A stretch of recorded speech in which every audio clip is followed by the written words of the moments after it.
नमस्कार जय जगन्नाथ।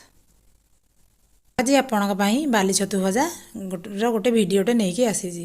ये बहुत साधा सीधा भजा किंतु एटा एबे देखा मिलूनी से भाविली मुझे गोटे भिड करदेवी। यहाँ आज से सकाल सकाल बापा ताक धरिकी आसिले मुझे देखीदे मो मन बहुत खुशी हो गला। मुझे जहाँ 8-10 वर्ष पर आज ये छतु टे खाइबा मिल से भल भाव में बाछी देकिना मुझे बतुरिया छाड़देली।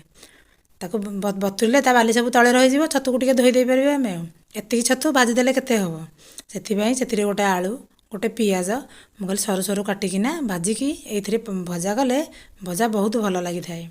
आम पिला बेले भी सेमती खाइचु। मुझे पिला बेल कथा मन पड़गला मुझे हाँ आज सेमती मुझे गोटे भजा करदेवी। तापर मुझे गोटे आलू गोटे पियाज काटिदेली छतु को भल भाव धोईकी रखीदेली। तापर मुझे कड़े बसई तेल पकईदेली। तेल पकईकी से गोटे कंचा लंका आ कि सोरिष पकईदेली।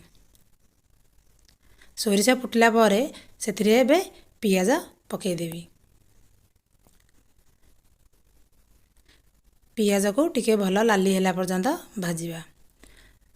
पियाज टिके अधा अधी भजा हो आसला आम से काटिकी रखि आलू पकईदेवा। ये देखु मुझे आलू पकई दौची। आलू पकई सारी एबे लुण हलदी पकई भजा को टिके आमे घोड़े देवा।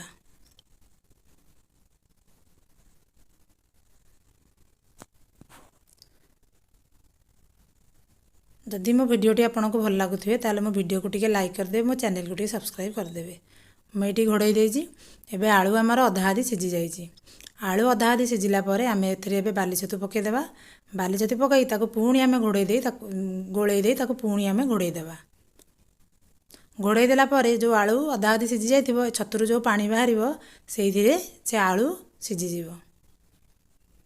एटा बहुत साधा सीधा भजा किंतु समस्त जानी भजाटा साधारणतः यहीपरी हुए। खाली बाली छतु छतु तो आउ देखा मिलूनी आग को मिल कि न मिल से कथा भी मुझे जानी से मुझे आज आसी जो गोटे भिडियोटा करदे सी ना आउ दिन जो मिलनी देखिकी तो मन खुशी हो हाँ छतुटा मुझे खाई बोलिका से गोटे आज भिड बनईदेली।